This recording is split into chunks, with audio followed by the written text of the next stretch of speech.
Hello everyone, welcome back. It's my name once again. Good afternoon from here. Good morning, good evening from wherever you are listening from. Before I go forward with this topic, the topic is a continuation of the first video I did a few days ago. This is a continuation. This is the part 2, which is the real problem of Nigeria nobody's talking about. The real problem of Nigeria nobody's seeing. The real problem of Nigeria many of us do not seem to understand. That's what this topic is all about. The first one, if you have not watched it, go and watch it before you watch this one, so you follow. This is a continuation of that video. Before we dive into the topic, I want to thank you, the viewers. I saw some comments. Please pardon me, I'm not so sound, not so strong. But this video cannot wait. Nigeria can no longer wait. Our life is hanging in the balance, and we need to rise up and start acting up and start fixing the issues and start having this conversation. No time. The responsibility falls on us.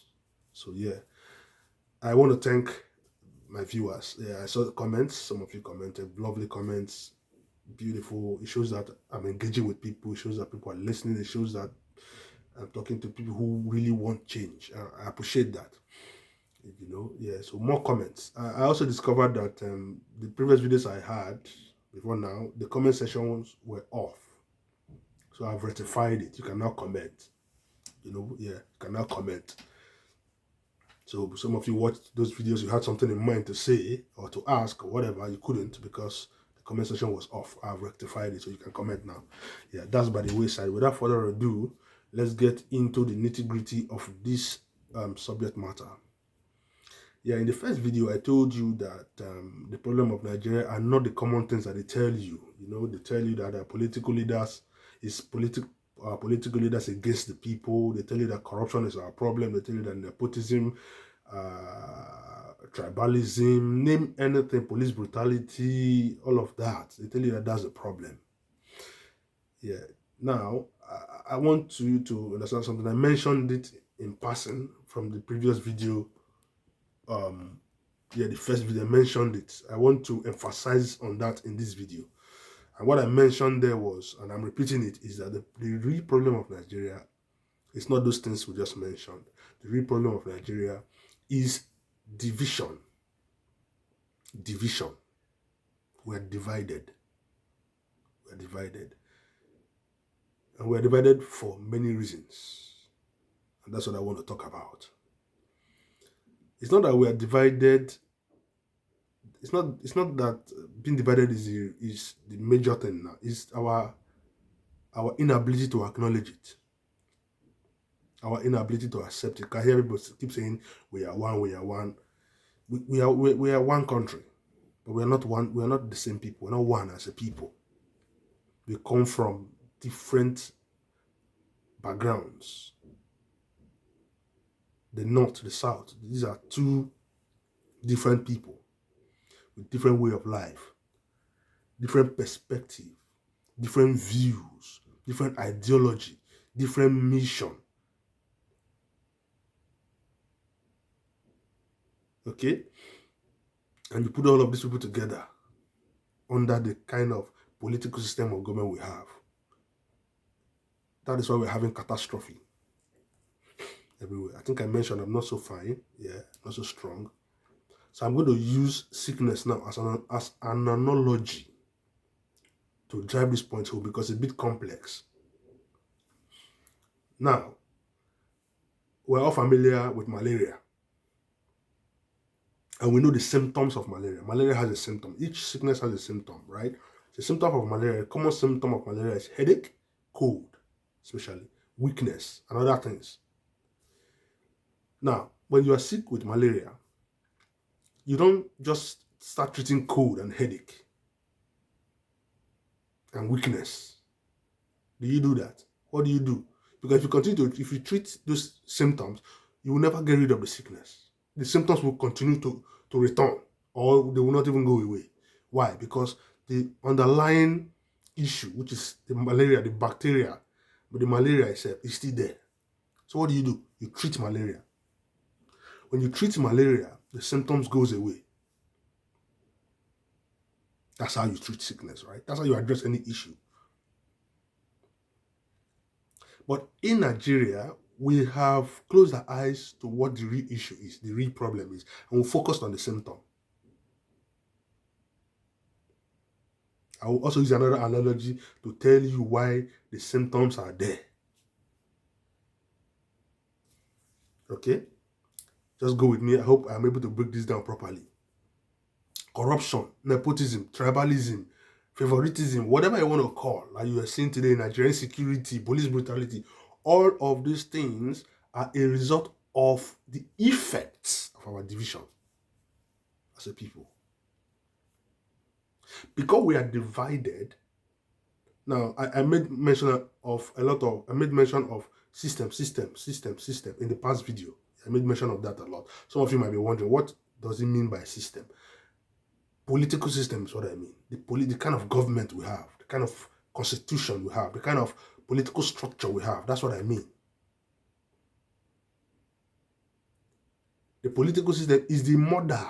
I born all these things where we see. All this corruption, they are the children, and they picking them. You get it? Yeah, these are the children. If you kill the children, the mother will still born. They will still be born.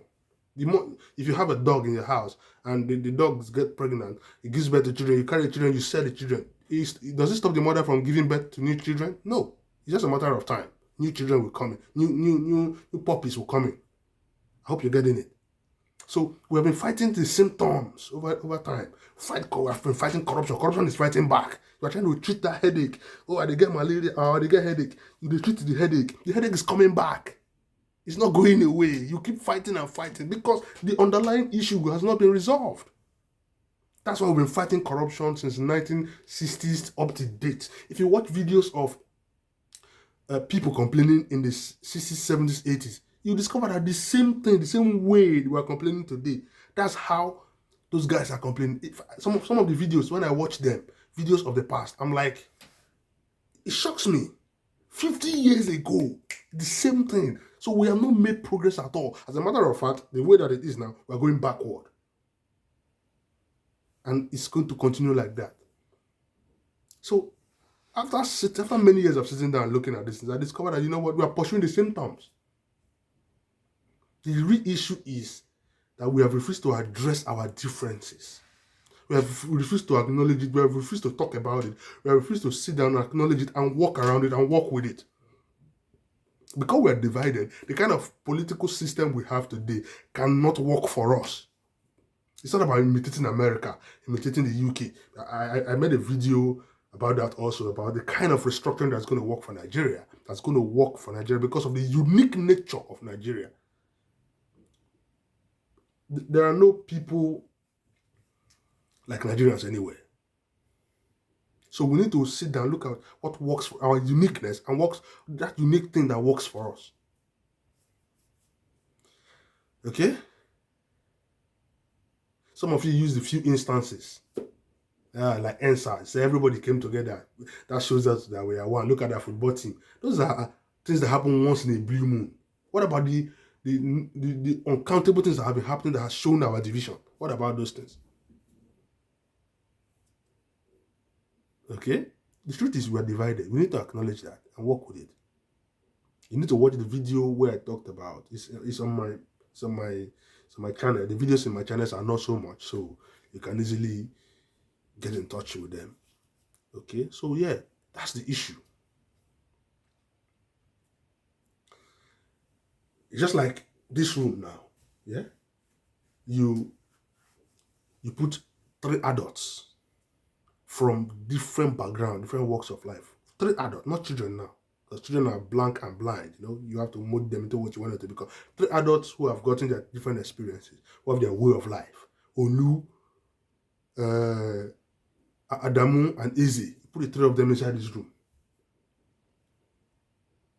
Right? Adamu loves to play loud music. He loves to sleep late. Izzy likes to sleep with the light on. And what's his name? Olu likes it dark when he's sleeping because The light on disturbs him. The other person cannot sleep in the dark. How do you address this issue? You put these three people without minding their components, their background or whatsoever. You put them in the same place. Lock them up in the same room. What do you think will happen? Do you think any of them will be happy in the room? Do you think any of them will be concerned about the well-being of the room? They would result in fighting each other. And the things around the room will suffer. Are you following me? The things around the room will suffer. The chair, the tables, the door, all of that will suffer. Everybody will try to comfort him or herself by trying to grab what he or she can take to be comfortable. This one they carry bed, this one they carry tables, and they carry chairs, this one they carry pillow, carry duvet. You don't care about the next person because you're not comfortable. That's what Nigeria is. That's the political structure. The room now is a political structure that does not recognize our differences. That has trapped all of us. And so the corruption you are seeing is the effect of the fights we're having with each other. Because of the division we have, and because of the kind of place we find ourselves, there's no patriotism. Nobody cares. The place is falling apart. Everybody trying to grab what they can. That's why you are seeing the nepotism and tribalism. Because right now, the kind of political system we have is a kind of political system that has created a consciousness of occupancy. It's not about development. It's about who occupies. That's why the Igbos are saying we are being marginalized. We have not been allowed to occupy the center. The Hausas are fighting to occupy because whoever occupies the center holds everybody down.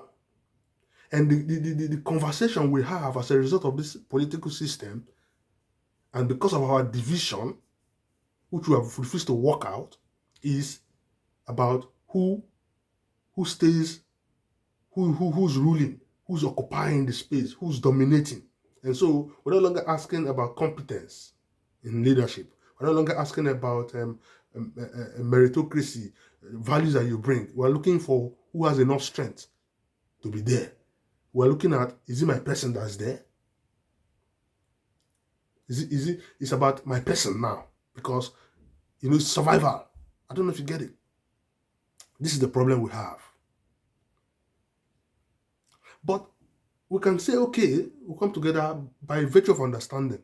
Okay, not because I hate this guy per se, not because this guy hates me per se, but because of our way of life and the space that we find ourselves, that's why we're having problem. Why not we fix this thing? And maybe the room that you are, there are other rooms. And you tell yourself, okay, Olu, you collect room A, you collect rooms. Maybe instead of room B, we become housemates instead of roommates. Now, when we become housemates, you have your room, I have my room, so has his room. You can do whatever you want to do within your space. You discover that peace will reign. You see, these people are not the same people. They are not from the same background. But they can still live together. They can still work together. As long as they have the personal space, their own personal boundaries, they're in charge of their lives. They're in charge of whatever that belongs to them. You discover that Eze will maintain his room because he knows that now my space be this. Nobody's fighting it with me. He'll take care of it. He'll be happy to contribute to the well-being of the general house. I hope you get it. That's what is happening to us. So, the fighting one another, we don't care anymore, no patriotism. It's what you are seeing in police brutality. It's what you are seeing in tribalism. It's what you are seeing in nepotism. It's what you are seeing in the kind of leaders we have. The system is what creates, and it's what has created our leaders. Our leaders are a product. They are the offspring. They are like those puppies of that dog. They are puppies of the children of the system, the political system. If we change the system, we'll have new crop of leaders. We'll have better education that will bring in better generation. The kind of generation we have today, you and I, are the product of our system, my brother and my sister. We are the product of our messed up system. We think the way we think, we live the way we live, our destinies are channeled, our lives have been messed up, we're scattered all over the world, doing dirty jobs that we're not supposed to do. I'm supposed to be an entrepreneur, for example, like a software engineer and all of that. I have to throw it away because I have to survive. I'll go travel, where the things, my life now takes a path that wasn't designed for me. You won't see prosperity, poverty everywhere. All of these things are as a result of the kind of system, political system in place. So that's why I told you that the enemy is not the political leaders. No, it is the system. Yeah, I agree that there are people who want to sit on it because of what they want to benefit. That's a subject for another day. For today, I want you to understand it first. Let's come to the awareness of what our challenge is. They say a problem known is a problem half solved, right? Let us understand the issues first.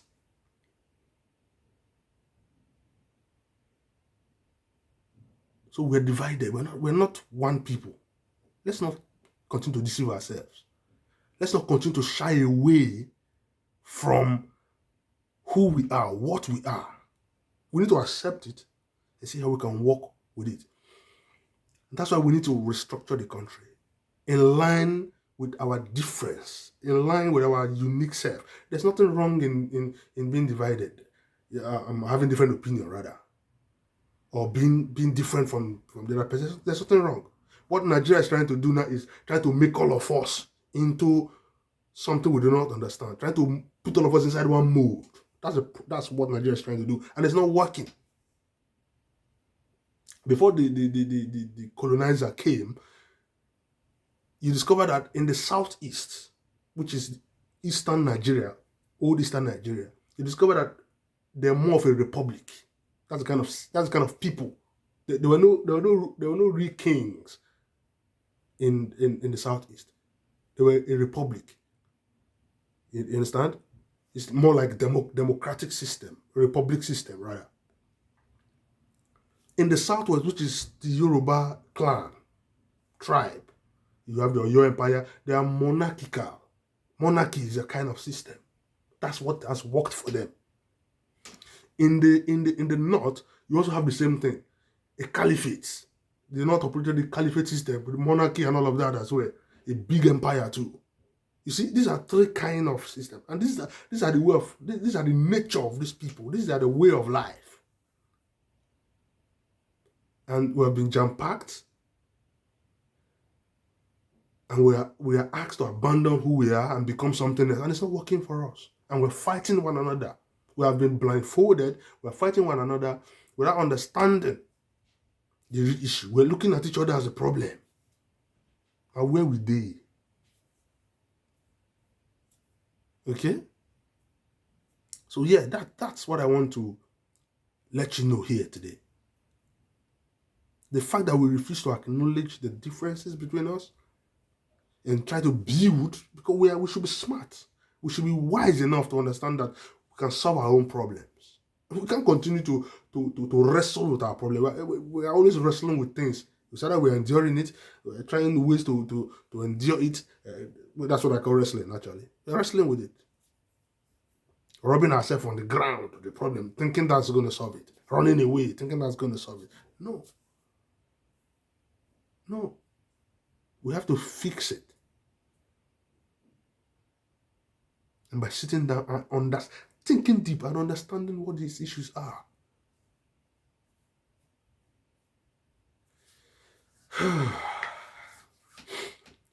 I've come to the end of the video. Share this video with your loved one, with your friends. Encourage us by informing other people. Yeah, drop your comments. If you have a question, you can do that. You can do that now.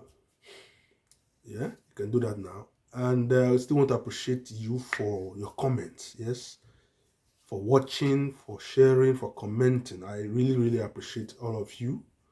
I want you to bring in more of those comments. Let's start having this conversation. Let's start looking at it. Look, it's our generation. Truth is that we're not responsible enough.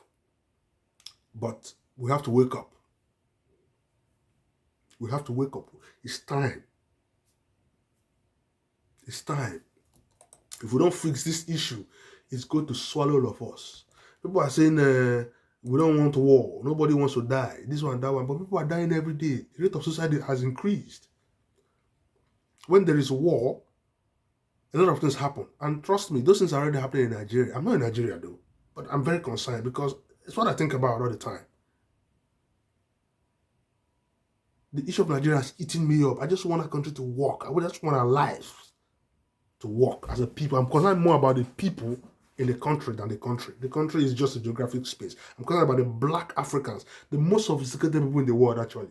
Yeah, Nigerians are the most sophisticated black people in the world who are wasting away by virtue of the things that other people are doing to us. There are a lot of things, But we can change our destiny. We can. We can change our lives. And we must start now. Like I said, the onus falls on our generation, you and I. We're not going to do this for our children. No. Our fathers did this for us. Look at our lives today. To be honest, I would have preferred to be in my country doing business, running my life, than being away. Okay, but yeah, that's what it is. So please, let's rise up. Thank you for watching. Thank you for commenting. I appreciate all of you. I want to see us shine as a people. I want to see us rise, become that giant that we ought to be. Not by population size. Nobody's a giant by population, but by technical know-how, by ingenuity, like Dubai. People should be hearing things about us, but we can do it. God bless you. Stay blessed and share this video. Yeah, and drop your comments. Bye.